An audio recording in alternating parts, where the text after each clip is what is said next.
Дар от Бога да ни роди, да ни отгледа и осемте.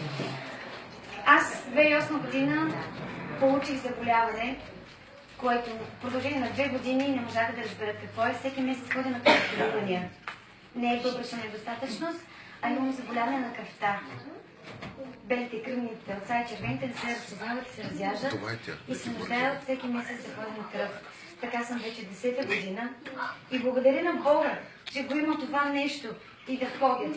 Защото ако Бог ми изцели напълно, аз ще забравя Бога. Аз знам, че така няма как да оставя Бога, защото знам, че няма да живея. Защото хората с моето заболяване са в много лошо състояние. Аз съм добре и благодаря на Бог.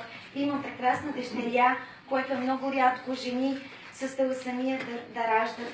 Аз имам прекрасна дъщеря. Благодаря за всичко на Бога, което е направил с нас, с моите семейства, с моите брати и сестри, с моите сестри, защото всичките сме излекувани от Бога. Имам 2 сестри, които двете бяха с припадъци, с епилепсия. Едната дори беше ослепяла, но Бог направи чудото си, когато тя отиде и взе волно кръщение. Братята знаят за това свидетелство. Тогава беше жив и брат Росен, който потопи моята сестра в реката и тя прогледна. Имам брат и сестра, които катастрофираха в Испания. Голяма катастрофа беше, но те излезнаха живи и здрави с нищо, защото Бог беше с тях. Брат ми има диабет с инсулин, но той е добре, защото е в Бога. Алелуя!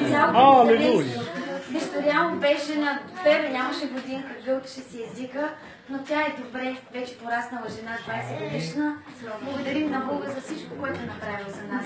Молим Бога единствено само да ни даде повече вяра и твърдост на вяра, защото без Бога ние не сме никой. Алелуя! Слава на Тебе, Исус! Благодаря Ти, Боже! Знаете ли, бяхме, преди да дойдем тук, бяхме на Бръшаница на едно богослужение.